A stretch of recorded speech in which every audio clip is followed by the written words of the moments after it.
Hi guys, welcome back to another episode of Heidi's Lane. I just love that you keep coming back every single week. Before we get to the content of today's episode, which I think is so good, I just want to say thank you to you. You truly hopped in my car of life and have been driving along Heidi's Lane. You know, the road is, sometimes it's amazing with beautiful views, and other times it's a bumpy road full of potholes. And, you know, we're still within the first year of this podcast. And I think with anything that you're new at, or I'm new at, it takes a little time. You know, this takes a little getting used to and figuring out what to deliver to you guys that achieves all of the goals, something that fills my cup. And I love to do, and I love to talk about something that, you know, gives you what you want, because I want to give you what you want. And also something that hopefully, attracts the people that are meant to be attracted, right? Bring in the people who need the help that I can give them, or need the relatability to some of the stories and the fears and all of the things that I'm going through. So it's almost like, you know, with everything in life, especially new things, there's like an under construction period of time. And at times I feel like this podcast is under construction as I'm trying to figure out, the path that works best for my life. And you have just been there through it all. And you cheer me on and champion me and remind me through your DMs that what I'm doing matters and makes a difference. And if I'm being real with you, I'm always real with you. But there are a handful of times where I'm like, man, is this even making an impact? Is it reaching enough people? And then I actually had Alexa, my right-hand woman, when I mentioned it to her today, she said, hey, you need to remember, you did this podcast for yourself first. And then you did it to help anyone who it's meant to help. And she said, I get to see the comments and it's helping people. So just know that when you send a DM or you send a comment or you post a review in podcasts, it gets seen and it's very much appreciated. So thank you. I'm sorry for the little tangent. I'm going to be back next week with kind of an update podcast. But this week, because there's so much happening in my life, this week's podcast, I'm so happy to share this with you. I interviewed a wonderful woman named Amy Purdy. I'm not going to go into her bio because it's in the clip coming up, but Amy Purdy is a Paralympic gold medalist. I don't know if you know who she is, but if you don't, you need to go find her. Purdy, Amy Purdy. Her story will just completely change your life. It will inspire you. You will leave or end listening to this podcast feeling like if she can do it, so can you. Like literally there's nothing on this planet you can't do. How she took such a difficult situation and a bowl full of lemons, and she just made pitcher after pitcher of lemonade with it is the most remarkable thing, the most inspiring thing. I am forever grateful to have been introduced to Amy through Dave. And I know you're going to love this podcast. This is going to be one you're going to want to bookmark and save and tap into when you start to lose belief or when life just feels too heavy and hard. The pressure on your shoulders makes you want to crumble.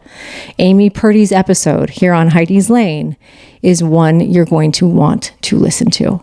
Now, just a little heads up. This is an older interview. It was a couple years ago, maybe a year and a half ago. I don't know. But it's still relevant. This is content that is always relevant. These are messages that we always need to hear. So go be inspired by Amy Purdy and know that I love you. Here she is. Okay, so normally I start with a little bio. How do you find your resilience when the challenges in front of you seem impossible to overcome? Amy Purdy, three-time Paralympic medalist, motivational speaker, and best-selling author, lost both her legs, her kidneys, and was given a 2% chance to live at just 19 years old. After fighting death, she made it her mission to live her best life and inspire others to do the same. She shed the light on how to be creative during challenging times, accept the scars that make you who you are, and have faith that even though we don't know why anything is happening, it will all make sense in the end. I love that. Like, it takes everything and just buttons it up so perfectly.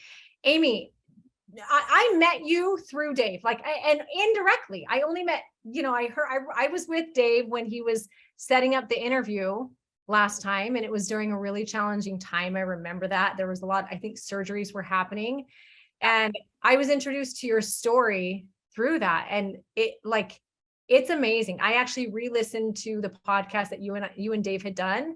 And it was like, there are so many gold. I don't know if you know what a soundbite machine you are. Like, literally, there are so many.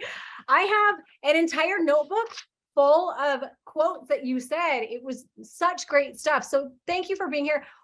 Can you go ahead and tell these people a little bit about your story so I don't miss anything? Yes. Well, first of all, thank you so much for having me. This is so exciting.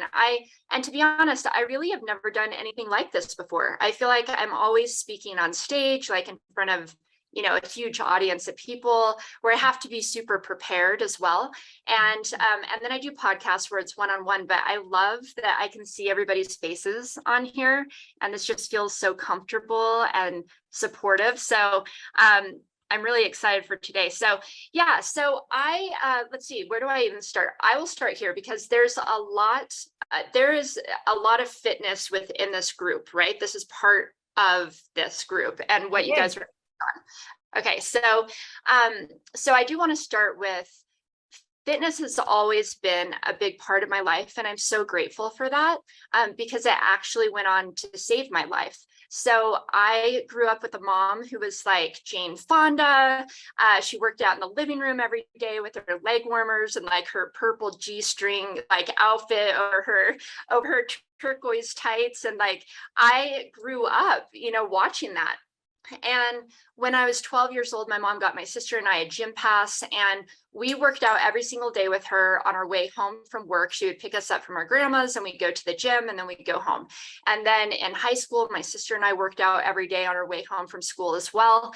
And then I really got into fitness when I was 19 years old. I became a massage therapist as well. And I was just fascinated with the human body, and it felt so good to feel strong. And I think that was the first time in my life that I felt really independent and in control of my life. And being physically fit helped me feel that way. It was so empowering because I felt so capable, like I could take care of myself. I didn't have to rely on anybody else, and I was strong and I was fit and I was healthy. And then suddenly my life took a detour when I went to work one day. So I was working at this world-class spa in Las Vegas. It's called Canyon Ranch. I was so grateful for my job. I was the youngest massage therapist. I just felt like I totally scored with this job. And I went to work one day feeling fine. But while I was at work, I started to feel my body, like I started to feel fatigued, just like when you're coming down with the flu, like you kind of get hit with fatigue. And my back was a little bit achy and my neck was a little bit achy. And so I thought I had the flu. I went home from work early. That night I had a slight temperature, 101. That's typical flu-like symptoms. But the next day I was in the hospital fighting for my life. I was given less than a 2% chance of living. In fact, I was given 2 hours left to live when I entered the hospital. I was in severe septic shock. And it happened so fast. I literally thought I had the flu, and within 15 hours, I was fighting for my life. And so when I entered the hospital, I was put on life support immediately. I remember looking at the nurses and doctors, and one of the nurses was crying. She was frantically trying to find a vein. And I said, "Am I going to die?" And she said, "We're doing everything we can to save you." And I just thought, oh my gosh, this is the most surreal thing. I'm going to die and my family's not here. And I was hearing them talk to my parents on the phone. My parents were 4 hours away. And I heard them talk to my parents and say, we don't know what she has, but she has maybe 2 hours left to live. And it was so surreal. And so I ended up going into a coma, absolutely fighting for my life. Given less than a 2% chance of living, it's amazing I survived. I ended up losing my spleen. It just absolutely burst. And I was rushed into this emergency surgery when I was already in a coma, already on life support. Then I had to do this emergency surgery. So I ended up losing my spleen. I ended up losing my kidney function. My dad donated a kidney to me about 2 years later on my 21st birthday. And then I lost the hearing in my left ear, 100%, and part of the hearing on my right ear. And then I lost both my legs below the knees. So, and I lost my legs because I went into septic shock. So when you go into septic shock, and this is the thing, I have so much appreciation for the human body because of what I've gone through. Your body is always trying to save you. And so when I lost circulation to my legs, and the reason the reason that happened is when your body is trying to save you, you can survive without your arms and your legs, but you can't survive without your organs. And so your body pulls blood from your extremities to try to save your organs. And that's what my body did. I went into septic shock. I lost circulation to my hands and my feet at that time. And we thought I was losing my hands. I'll tell you, I got so lucky to only lose my feet. And that was my perspective really moving forward, was knowing how bad it could have been and realizing, I think I said when I was in the hospital, I was like, I only lost my legs, my kidneys, and my hearing. Like, how lucky am I? Which sounds so huge, and it was huge. There were moments where it was so overwhelming and so huge, but really, I could have lost my life. I could have lost my arms and my legs. There's so much worse that could have happened that I really just focused on what I had. And that's how I've moved forward in my life. You actually just said a few quotes that I wrote of yours and highlighted in pink because it was so mind-blowing to hear. And you've said it a few times, right? I'm sure you've said it a lot, but the gratitude is such a huge part of everything. I believe it completely creates your life, right? A good life or a not so good life, or a hard life is hard, but it creates your circumstances. It helps you become who you are or not. You don't even have to say, hey, gratitude is important to me, because you embody it. You are it. And it was that quote you had said, I wouldn't have the beautiful life I have if I hadn't lost my legs. That was one thing you said. And then I love what you said it again. You said, I'm so lucky. It's a gift. I only lost my legs and I didn't lose my hands. And like, for me, like, I sit there and listen to this. And by the way, a bunch of women have kind of put their questions in. So I'm taking that into consideration when I ask these. Is that attitude of gratitude a mentality that you feel like you always had? Or is that something that you feel was the result of something like this that you created or you chose? It was absolutely a result of what I went through. I mean, I don't think I ever even focused on gratitude before. There wasn't even, I was a massage therapist, so I was in this very healing environment, but I don't remember having a gratitude practice or ever really talking about gratitude before. And I'll be honest, it's funny because a lot of people will say well, she was an athlete and athletes are strong. I wasn't an athlete until I was 30 years old. I was not an athlete until I decided at 30 years old, I was going to be the best snowboarder that I could be. And that's when I focused my entire life on it. I was not raised an athlete. I didn't play sports in school. In fact, I was an artist. I painted. All of my classes were painting. But I did snowboard, but I snowboarded for fun. It was just kind of freedom for me. It didn't feel like a sport. It felt like a lifestyle. It was something that just my friends did it. I just felt really alive when I snowboarded. So I was very passionate about it, but I definitely wasn't an athlete or a natural athlete. And I also, when I was young, I was always very sensitive. And my parents, to be honest, kind of looked at that as a weakness because everyone, all the family members said, we don't think Amy's going to get through this, because I was just sensitive. I could cry at sunset. I took care of animals, and they just felt oh no, Amy's not strong enough to so, this kind of preconceived idea that like, she's always been strong, always been resilient, always had these kind of things that helped her get through this is really not true. I mean, for me, it was developed in need, like when I had to survive.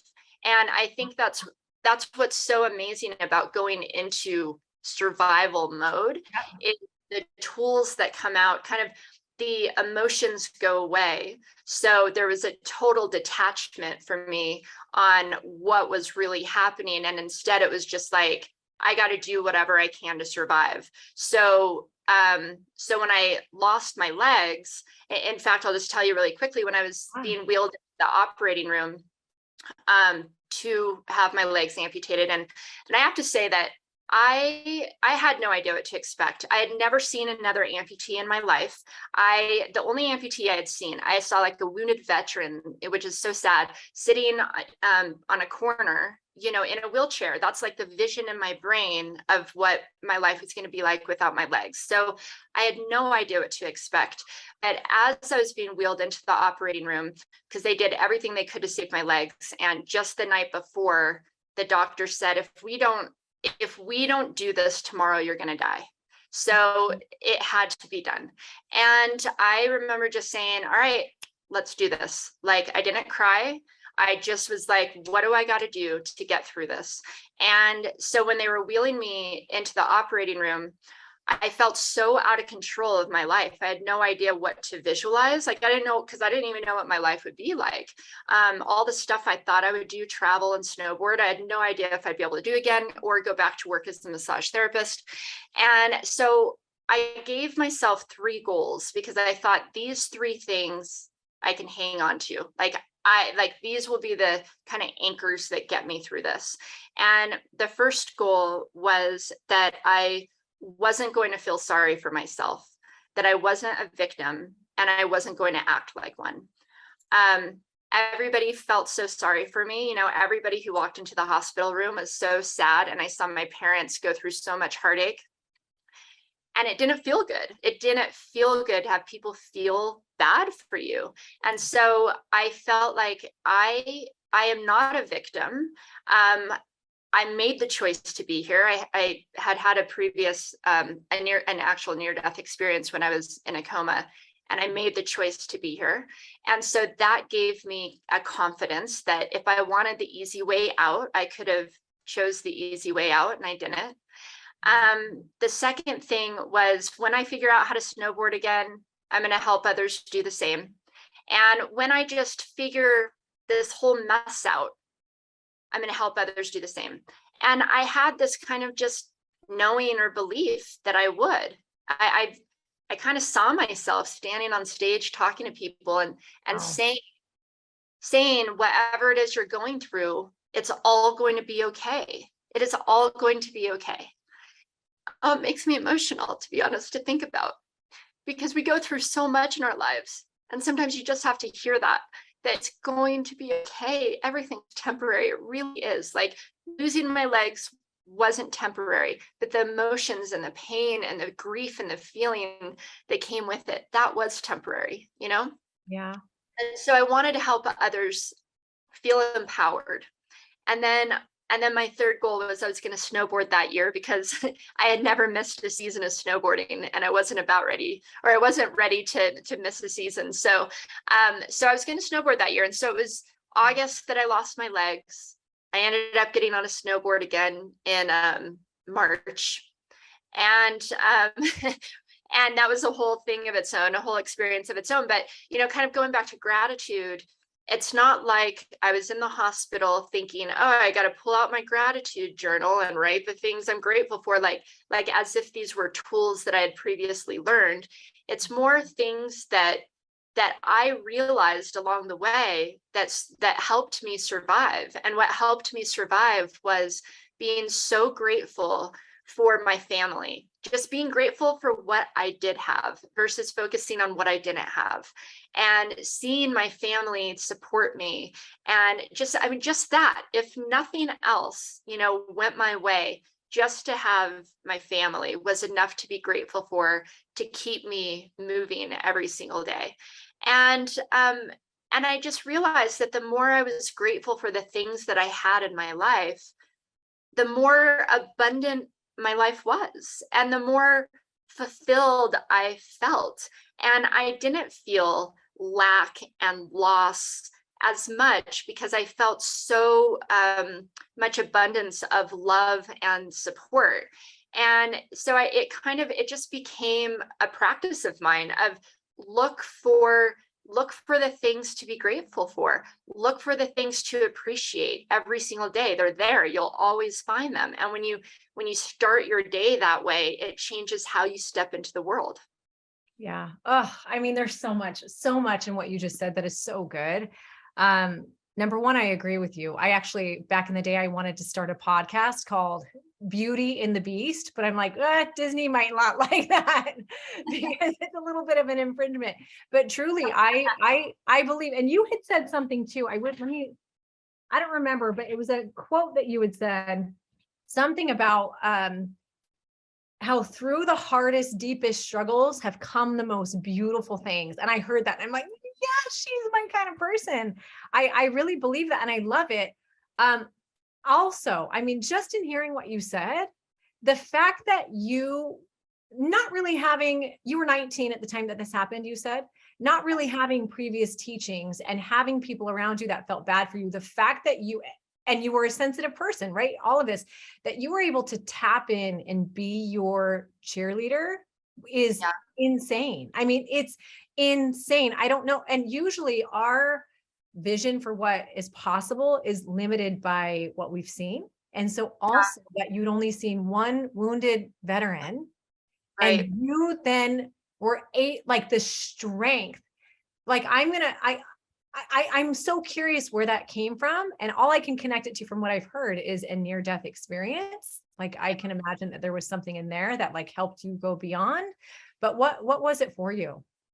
Yeah, and definitely. I mean, this near-death experience absolutely changed my life because it just changed the perspective of my life to know that there's something there. There's something there. Can't say what it is exactly. Didn't go far enough to say, everything that's there. But I have like unwavering belief from experience that there is something on that other side. And it's so I'm so grateful I had that experience. So I'll just tell you guys really, really quickly. I don't really share the story very often. It's in my book, but so the first week that I was in the hospital was the worst week. And I was fighting for my life, and I was, on life support. And my stomach was starting to get bigger, and they couldn't figure out why. And then they found out I was internally bleeding. And so they had to rush me to CAT scan, they rushed me there to see if I was internally bleeding. But I was so weak, not just weak, I was so sensitive. I was hooked up to like 17 IVs, and just to lift my finger, my heart rate would crash, my blood pressure would shoot up, or my heart rate would shoot up, my blood pressure would crash. They'd have to come in with a shock, the crash cart, shock my heart back into rhythm. So just to even lift a finger, I would almost die. And so it took an entire day, like 13 hours, and multiple doctors and nurses just by inch moved me from my hospital bed to the CAT scan bed just to get me in there and see what was going on.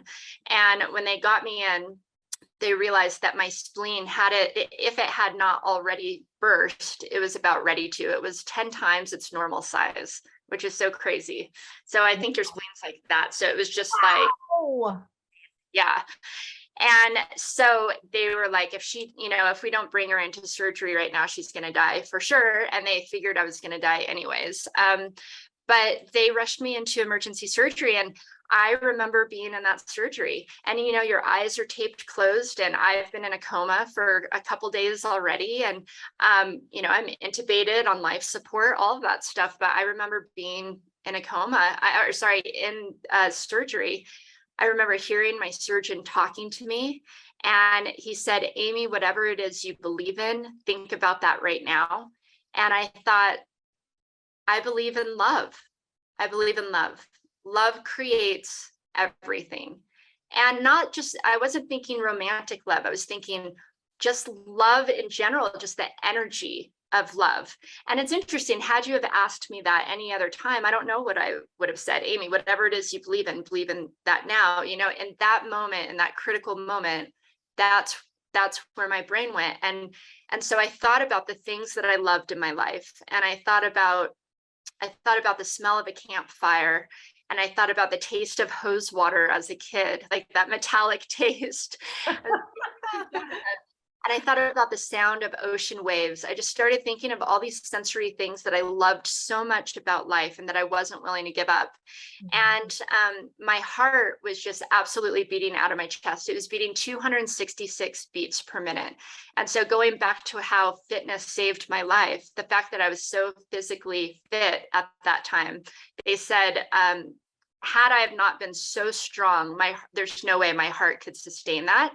And it was like that for days, like maybe an entire week, like 266 beats per minute. And it just fluttered in my chest like this. It didn't actually do a solid beat. It just fluttered.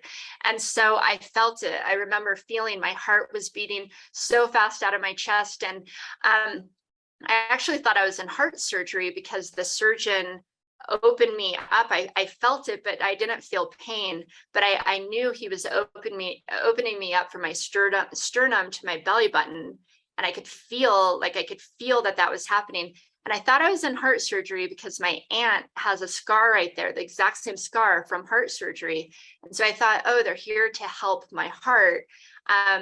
They were there to take my spleen out, but I just remember my heart was beating so fast, and all of a sudden I remember feeling my last heartbeat, and I was just taken out of my body. And I knew I felt like I was hanging on for dear life, like it was coming. I was like, these guys got to save me because I'm going right now. And all of a sudden, this last heartbeat hit, and I was just taken into the space that I knew what happened, that I had died, and I was in this dark spot, and I saw this kind of green foggy light. I didn't see like the bright light at the end of the tunnel, but I saw enough of a green light to see these 3 silhouettes in front of me. And they were going like this with their hands, and they were saying, you can come with us or you can stay. And I got so mad and so frustrated, like every ounce of energy in my body, I screamed, no, I'm not going anywhere.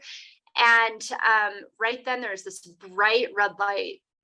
Not red light, white light, a bright light on my shoulder, and just the brightest light ever. And it was kind of telling me, life is this wild journey, and there's going to be ups and downs. There's going to be mountaintops and valleys, and just know that whatever you go through, it will all make sense in the end. And so when I woke up from the coma that I was in, I was actually saying it with my mouth, although I had this tube down my throat. And I was trying to say, it will all make sense in the end. It will all make sense in the end. I was saying it over and over. What's funny is my mom, I heard her as I was kind of waking up from this coma.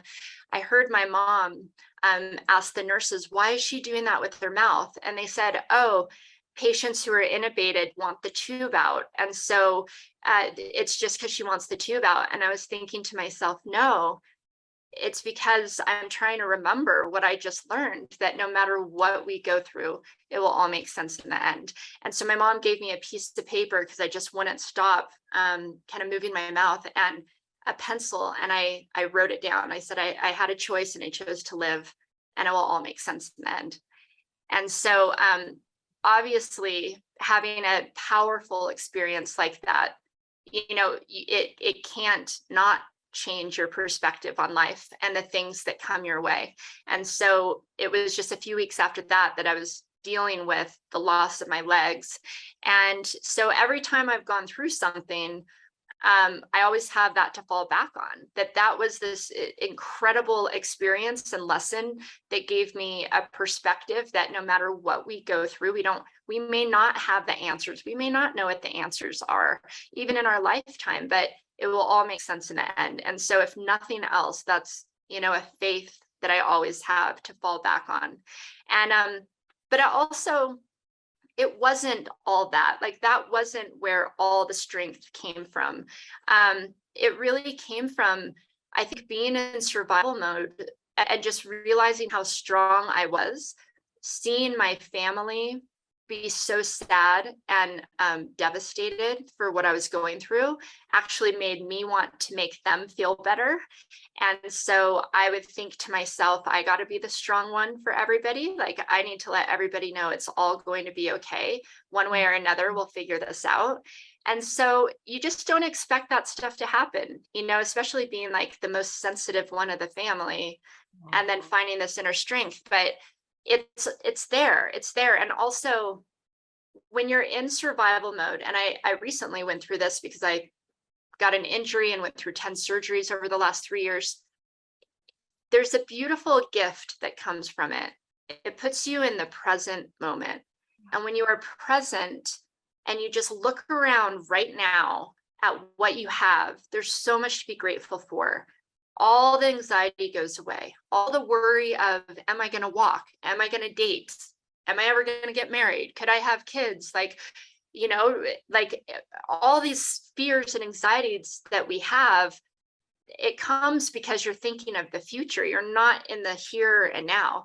And when you're in the present moment, there's just so much to be grateful for. And so I really just focused on, just don't get ahead of yourself, Amy, just stay present. And I really couldn't get ahead of myself because there's so much. It was so overwhelming. I was dealing with the loss of my legs and a kidney transplant, which was overwhelming. There was so many things that felt so big to me. Suddenly I was in like doctor's appointments, getting a hearing aid, which I've never used a hearing aid then, but it was like dealing with a hearing aid. Then I'd go to a doctor's appointment. I'm just sitting in a wheelchair, 83 pounds. My mom wheeling me around.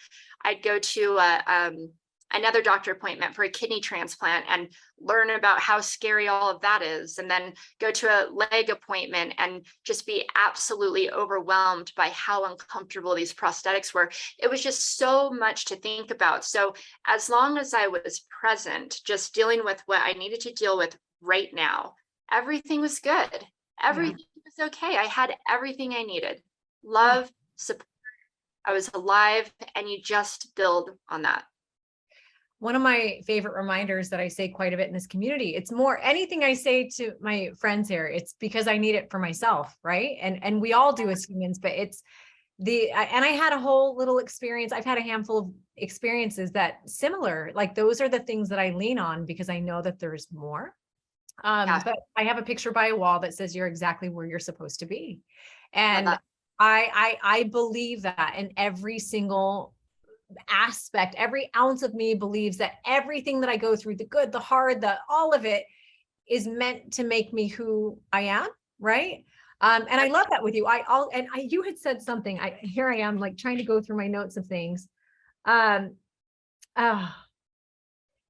had said, like, it's not about overcoming obstacles, it's about using them, right? And so that shift, that reframing of your obstacles comes from somebody who believes that they're exactly where they're supposed to be. I know one of the things, I think it was Steve Jobs that had said, trying to connect the dots looking forward doesn't work.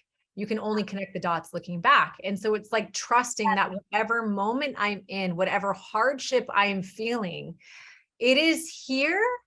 And like, there's something for me to learn from it. There's something for me to serve from it. There's something for me to become better because of it. And I do also believe, and I believe this aligns with you, that you are only as like the beauty and the greatness of your life, like the magnitude of it is only as big as the depth of the pain and the struggle that you go through. And I like when I listen to you speak, I hear that. Like I hear, you had mentioned in some podcasts that like the best parts of your life were the result of you going through what you went through. Can you kind of expand on that? Yeah, absolutely. And, and I love that you said, you can't connect the dots of things that are going to happen in the future, because even if you think you're going down a certain path, you have no idea what detours will come your way. So, you can only really connect those dots when you look back, and then you go, oh, okay, these things are starting to make sense. And so it just makes me think of, it's just about being aware. I think it's having a mindfulness and awareness of your life and of the things happening, just so that you can pick up on these little moments and these little things. They may make sense, they may not make sense, but it's about just not looking at every obstacle as the worst thing in the world. It's like, maybe this is to help me grow. Maybe this is to take me down another path. Maybe this is to help me learn something. Like, just kind of having that awareness that there's possibility in the challenge, that can open your eyes and your mind to seeing things in a whole different way. And so, yeah, let me think. Sorry, I started to go on a different path, but what did you just ask? Oh, I don't remember what I just asked, but what you just said was amazing. So but yeah, there was something that I wanted to say about, oh yeah, so like, I mean, here's the thing, like, I mean, it was so, yes, traumatic when I lost my legs, when I lost my kidneys. In fact, more so when I lost my kidneys, because that's your health, and your health is everything. So for me to wrap my head around losing my legs, then all of a sudden I got to deal with a kidney transplant. And when I had my transplant, the average kidney transplant only lasted 9 years. And and they say it's a Band-Aid. It's not a fix, it's a Band-Aid. And you'll probably have to have more transplants in your life. And you're on major medication, and they also really scare you. They tell you all the things that can go wrong.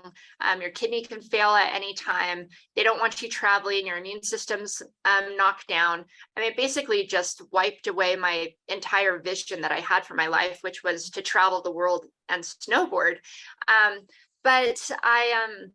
So I went through, these heavy moments, but I also, once again, like when I had my transplant, I was so grateful. I decided, you know what?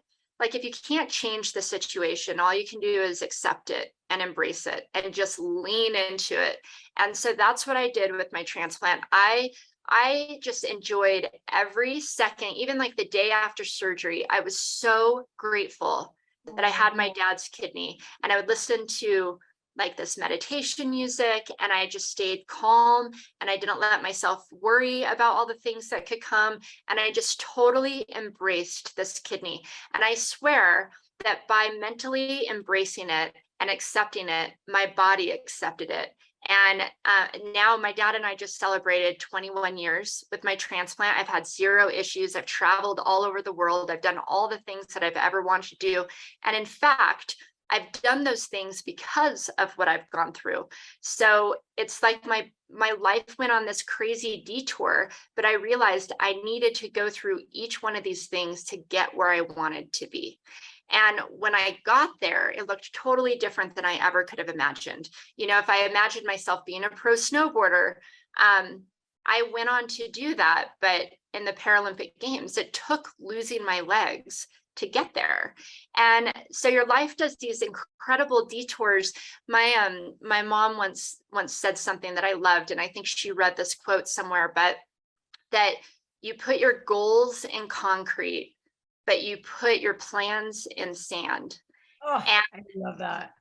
So like my goal of traveling the world and snowboarding all over the world, and helping people never changed. But kind of my plans and means of doing that did. I never could have imagined I'd go on to be standing, on Olympic podiums, but it took losing my legs to get there. I never could have imagined that, I'd go on to speak on stages all across the world, and that's how I would help people. But that took losing my legs to get there. And then like even Dancing with the Stars, things that I never could have even imagined would come my way, that were just these abstract feelings that I'm made for more. I am made for more. I am not made to be the sad girl laying in bed without legs, and that's my life. That's it. I know that there is more for me to do. And just that belief and kind of allowing myself to put one foot in front of the other led me to the most amazing places that I never could have even imagined.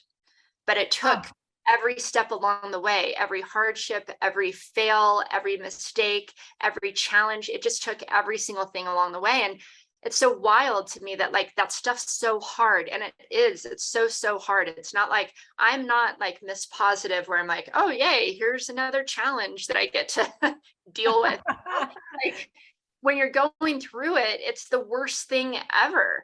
But it's like, it's taken all that, like to be able to live the depths of life. Like that's when you really, that's when you live a full life. You get the highs, you get the lows. You're not just living on the surface level. So it takes the challenge that you go through to get where you're supposed to be and to become. I love that. I mean, there's so much good. I never want to forget, set your goals in concrete and your plans in sand. Is it goals? Like guys, like no better reminder right here to be so clear on your why, right? Than that. Cause I say goals even deeper with the why, because you knew like you are here and this is what you want to do on this planet. And then it's like any obstacle that comes your way. I don't even want to say obstacle, but any like happening that comes your way, you get to view them. I love that you use detour a lot because it's not, they're detours. They're not obstacles. It's just like, there's a better way for you or for God to help you accomplish what you're meant to accomplish. Just go this way. And when you can see it like that, and like, I meant to be here. Okay. I thought I was you had told a story about you were going to be on a movie, right? Like you were flying first class, sipping champagne. Tell that, because I love it. Yes. And I learned so much from that experience as well. So I always wanted to be an actress. Like my friend and I, before I lost my legs, my friend Beth and I were going to move to LA and do this acting thing. I knew nothing about it. I tried theater in high school and I was horrible. So I don't know why I thought, I just thought it would be cool to be an actor or something, but did I really want to be an actor? I don't know. So she actually went on to move to LA and become a big actress, which is amazing. So she ended up succeeding in that. And then here I lost my legs and was in the hospital and felt like everything just got derailed. And like, I did feel at first, like, this isn't fair, like my friends are off living their dreams and I'm dealing with this.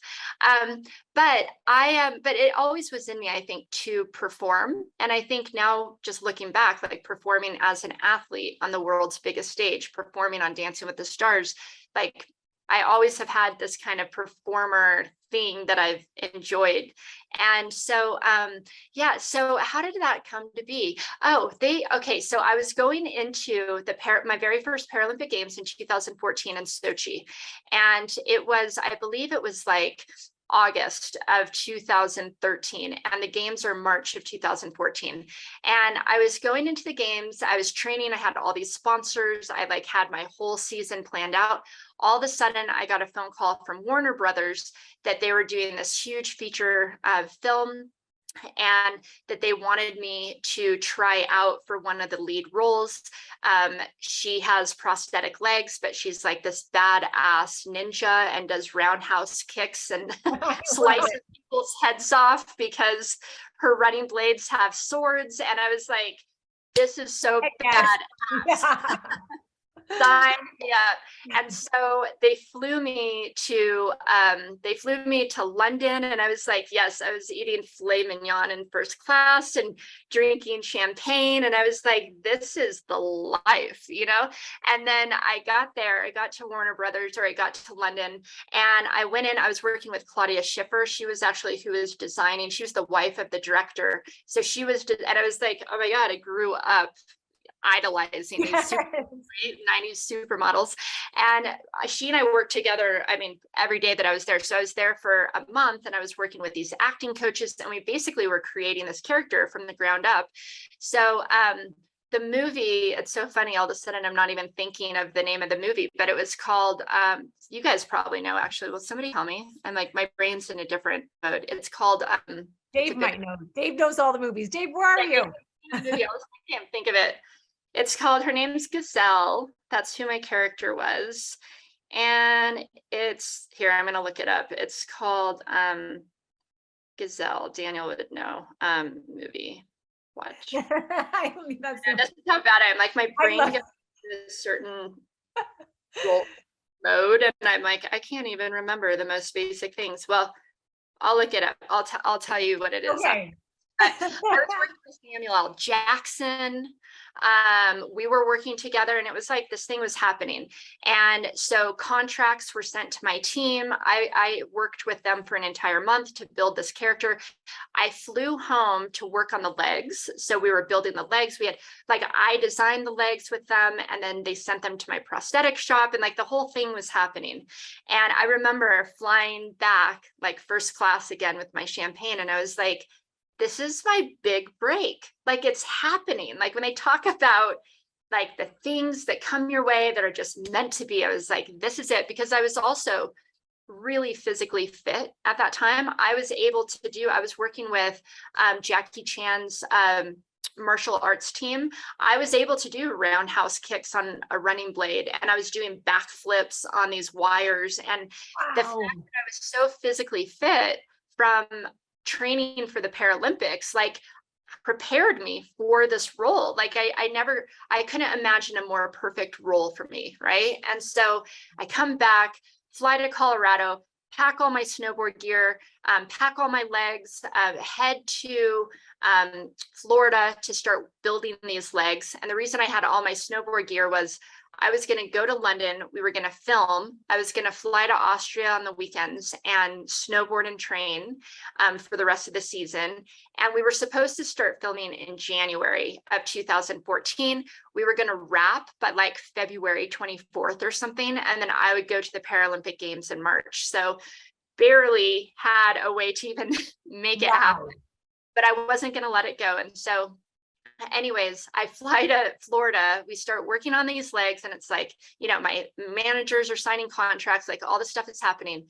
And then all of a sudden, my manager calls me and says, Amy, I have really bad news. And I'm like, what? And he said, the movie, they dropped you. And the reason they dropped me was because they were worried about, like, I was the only one that could play that character. And the fact that it overlapped kind of with the Paralympic Games, it didn't overlap, but it was so close to the Paralympics. They didn't want me snowboarding on the weekends. They didn't want me to snowboard at all because I just couldn't risk getting hurt, because there'd be nobody that could replace me. And so there was like these insurance issues, and all this stuff just like fell through because, I was committed to the Paralympics. I couldn't get out of it, even if I wanted to, because I had big sponsorships and all this stuff. And so I was devastated. Like that, it's like my life totally changed. I remember just walking around like downtown Orlando, like somehow yesterday I was like going to be famous and all the stuff is coming together. And today I'm just walking around like a girl with prosthetic legs that people feel sorry for. Like, that's how I felt, like just this sudden, like, oh my God, my life, like what happened to my life in the last 24 hours? Well, I remember my prosthetist. He's one of the most amazing just people in the world. He's so, so kind. He gives so much to people. And he said something that's totally cliche, but he said, well, Amy, it just means that something bigger and better is around the corner for you. One door closes and another door opens. And I said, yeah. Like Panda Express fortune cookie. Like, did you read it straight from that? It doesn't happen that way, like trying to make me feel better. But what's so crazy is all of a sudden, out of nowhere, Dancing with the Stars calls me. And when they called me, they saw I was on this Coca-Cola billboard in Los Angeles. They saw me on there. They, I guess, researched me. They just kind of sent an email to my personal email. I got on the phone with them, and they asked if I ever danced before, which I had never really danced. Like, I mean, I can dance in a club, but I've never danced in my life. I've never taken a dance class or anything. But I said, but I'm always willing to try. Like, I want to know what the possibilities are as well. So they called, and then that was kind of the only phone call we had. And then I decided to just dive into, I never get too excited about things unless literally the contract is signed and I'm there and I'm actually doing it, because at this point, these things happen all the time, right?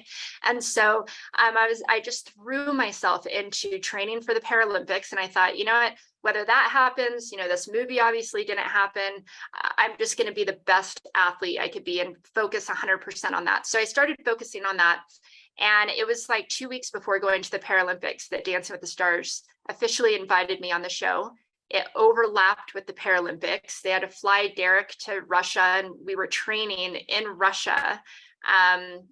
Like just after I would snowboard for 4 hours each morning and then dance with Derek Huff for 4 hours. That's Michael Jordan style. If anyone's seen The Last Dance, that's what he did when he shot that Space Jam movie. Yeah. She's female Michael Jordan right here, Dave. I mean, the whole thing was so crazy, but also so meant to be. Going back to like the things that are meant to be, you know, the things that happen are meant to be. Because had I have taken that movie role, like had it have happened, the way the shoot schedule ended up going is it ended up shooting all the way into June. I wouldn't have gone on to do the Paralympic Games. And I also wouldn't have gone on to do Dancing with the Stars because, you know, Dancing with the Stars came right after the Paralympic Games. So like, and for me, going on to do the Paralympics and winning medals and being able to represent my country in that way was the most empowering, unbelievable experience of my life, from losing my legs to being able to do that. And then being as physically fit as I was through the Paralympics prepared me for Dancing with the Stars, and being able to go on and have a platform like that where I could just, you know, not only share my story with the world, but share the possibilities with the world. It was so much bigger than this movie role had I have done it. But at the time, it felt like I just lost the biggest opportunity of my life. That was my big break. No, if one door closes, another door opens. There's always something better on the other side. And each of these things prepare you for that. You know, it's like, then when I did Dancing with the Stars, I thought, oh my gosh, like everything I've been through in my life prepared me for this. I'm like, if I had been asked to do Dancing with the Stars years before, I don't think I physically could have done it because I just wasn't that strong. It took like the Paralympics. It even took the training that I did for the movie, that like all the martial arts training, all that stuff that like prepared me for what I needed to be able to do on Dancing with the Stars. So you just have to look at every obstacle. It's almost like if you look at your obstacles, it's like rungs on a ladder. Yeah. You need them. You need them to get where you're trying to go, you know? And it's a choice to look at them that way. And when you choose to look at your challenges as these stepping stones, which is also a cliche thing to say, but when you choose to use them and learn and grow and kind of lean into the challenge, that's where you become stronger than you ever were before. But you can also make the choice not to use them, and that's where you get stuck, and that's where you feel victimized, and that's where you feel like bad things happen and you're in quicksand and you can't move forward. It's like, or you just make the choice to see these challenges, you know, as something you're supposed to learn and grow from. And when you put one foot in front of the other, you never know where that path is going to lead. But I love that. I think so many times people, and I'm guilty of it too, sometimes we're in the middle of a challenge and all we can think about is, I just need to make it through this. And then everything's going to be rosy. Everything's going to be fine. And that mentality, we are only setting ourselves up for failure. Or not failure. We're setting ourselves up for disappointment.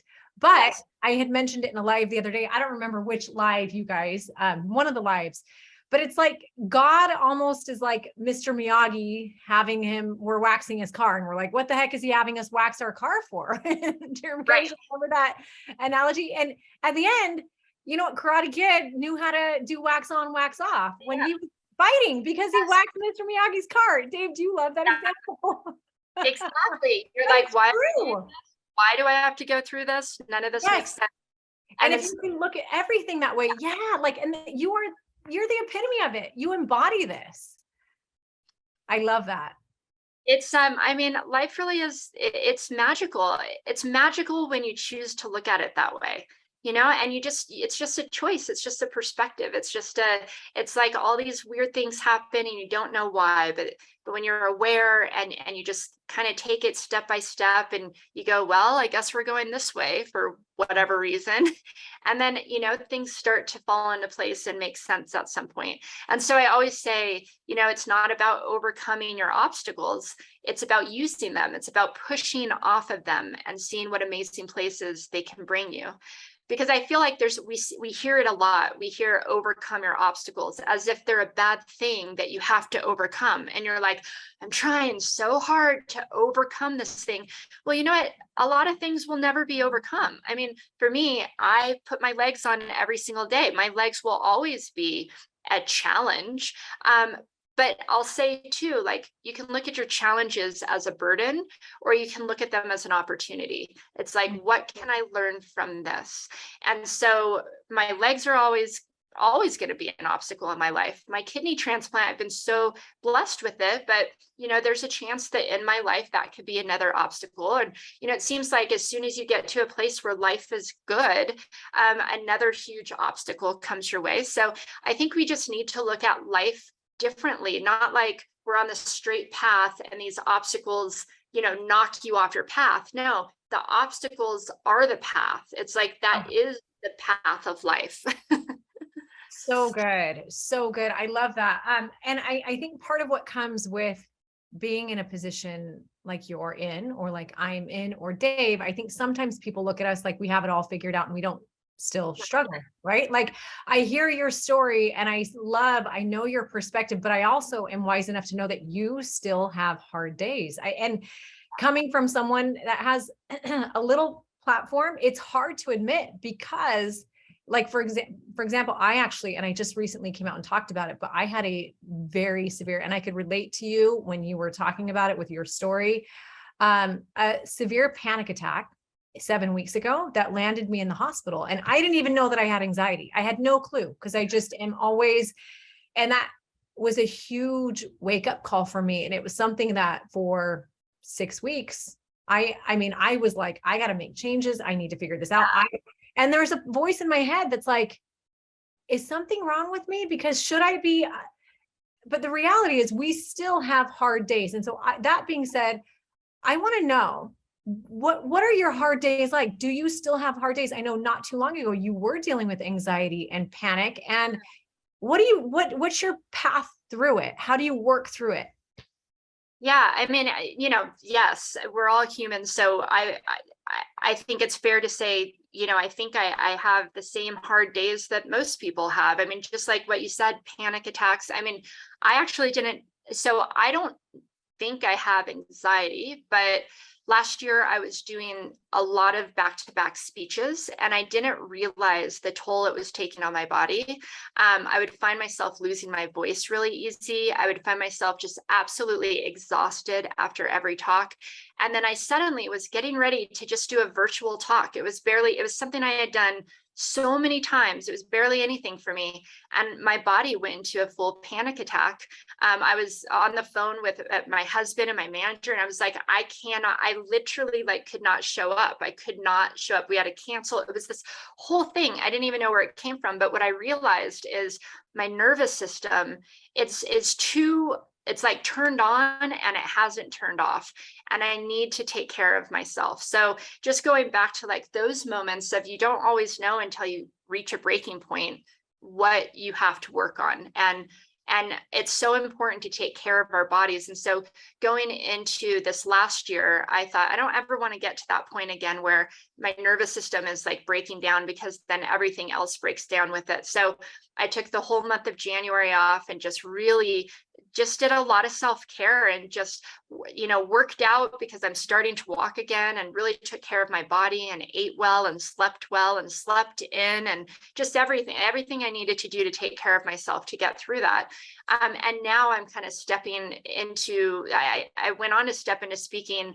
It's amazing. I don't lose my voice. I don't feel exhausted afterwards. It's like, I just, I needed to approach things a little bit of a different way. So, I mean, that's just one of the little, one of the challenges I faced, but I've faced so many. I mean, and I'll even tell you, 2 weeks ago, I had more downtime over the last month than I've had in years. And it was really kind of scary because I'm used to going, and I always try to keep myself busy, and there's always something to look forward to. And this season, this fall, is actually the most quiet I've ever had. I'm just like here, like, okay, this is like every day, like I get to decide what I do with my day instead of going somewhere else. And I have struggled through that because I've felt like, am I not relevant anymore? Like I'm not getting hired for the same speeches that I was, or and so then it's allowed me to kind of sit back and go, well, what do I want to do? Like, what do I want to do? And kind of rethink how I fill my time. And I realize I haven't learned in a long time. And so I'm starting to take classes that I always wanted to take that I never had time for. I'm running my very first live online event in November, which I've never done anything like this. Like, you guys are such pros at this, and it's terrifying for me. Believe it or not. You're so good. You're so good. I'm like, who's going to listen to me? Like, all of us here, we'll all be there. But it's, so these are the day-to-day struggles of like, even I've stood on stage, I've done stuff with Oprah, I've spoke to, like I've done the things, and yet I'm still like, am I good enough to actually put on an online event and have people show up? I don't know. I mean, these are the daily struggles that I think we all go through, is when you're stepping out of your comfort zone, you don't have confidence before you do the thing. That confidence comes in the doing. And so I have to remind myself of that. Like, these are the tools that I fall back on now that I've learned throughout my life. Like I'm not going to be confident right now because I haven't done it yet. Like, I need to just do it. I need to take action. I need to make it happen. Then, little by little, confidence builds on confidence. And so I think for me, it's just whatever it is I'm dealing with, whether it's physical or business or, stepping out of my comfort zone and trying something new. I fall back on these little tools that I've learned along the way. And it's, it's choosing. If you stay in one place too long, like, you're just not going to grow. So you have to be uncomfortable. And when you're uncomfortable, you're challenged and you don't feel confident. And that's probably when you're on the right path, because you're learning something new. And so I'd say that's kind of where I'm at right now. I love that. Kim, I just saw your comment, and I know that was one of the questions that you asked. Now, she had said radical confidence, which was something Lisa Bilyeu came on and talked about. And Kim wanted to know where she said you embody radical confidence yourself and where it came from. And you just gave a beautiful answer to that. So I love that. You're right. One of my favorite quotes that I've said 10,000 times is John Acuff's, have the courage to suck at something new. Yeah. And I love hearing that someone that you were so challenged by the idea of, you didn't know that anyone could snowboard. Okay, I'm going to put on my legs and I'm going to snowboard and I'm going to be an Olympian and I'm going to medal, right? Like, that you're able to do anything. And I love having everyone hear that, people like you and like Dave and me, or everyone, we all have negative self-doubt that we have to overcome. And from what I understand, it's little by little, like action. Yeah. It is. And that's the thing. Confidence builds on confidence, and you don't have to do some big thing. Like, when I lost my legs, I did not say, oh, I'm going to become an Olympian. That I would have never done it if that's what I thought, because that's such a big jump. I'm like, I got to get walking first. So that's what I did. So you build on these little things. I started to walk, and then I worked on my legs, and then they were comfortable enough to snowboard. And I never even thought about becoming an Olympian. I just wanted to snowboard again. And so then I got myself to a point where I was, okay, I'm on my board and my legs were coming off everywhere. And now I got to try to fix them and keep them on. And then all of a sudden I'm like, oh, now I can learn new skills and new tricks. And then we realized snowboarding wasn't in the Paralympics, and we're like, well, what does it take to get there? So we like pulled this crew together and put on these World Cups and made all this stuff happen so that we could submit to the Paralympic committee. It's like just little by little. And we got turned down initially. And so it was like, okay, I guess I'm not going that way. And then all of a sudden, a few years later, they were like, yes, it's going to be in the Paralympics. And then suddenly I'm like, oh my God, I need to make the US snowboard team. So I better start training harder than I ever have in my life. And then, and little by little, it's like you just build on these little things. And so I never could have, I don't know if I ever would have gotten there if I like bit off more that I could chew. Like if I thought, oh, I somehow have to do all of this. No, you just take one little baby step in front of the other. And as long as you're moving forward, doesn't matter how slow, you're always going to get further ahead than where you're at today. So, you just got to keep going and keep moving forward, and you build the skills along the way.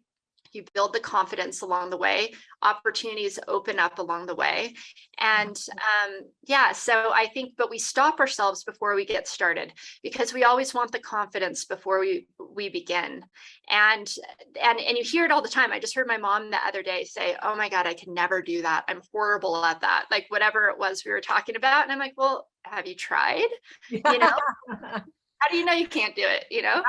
Got to do it, and then you might go, oh, I'm actually pretty good at this, or you go, I'm interested enough to get good at this. And so you just I think we just, and I'm saying this because I need it myself as I'm talking about putting this online event on and stuff. It's like it's terrifying to me because I am on the hook for people showing up. I'm not just like getting paid to show up, which is my usual thing.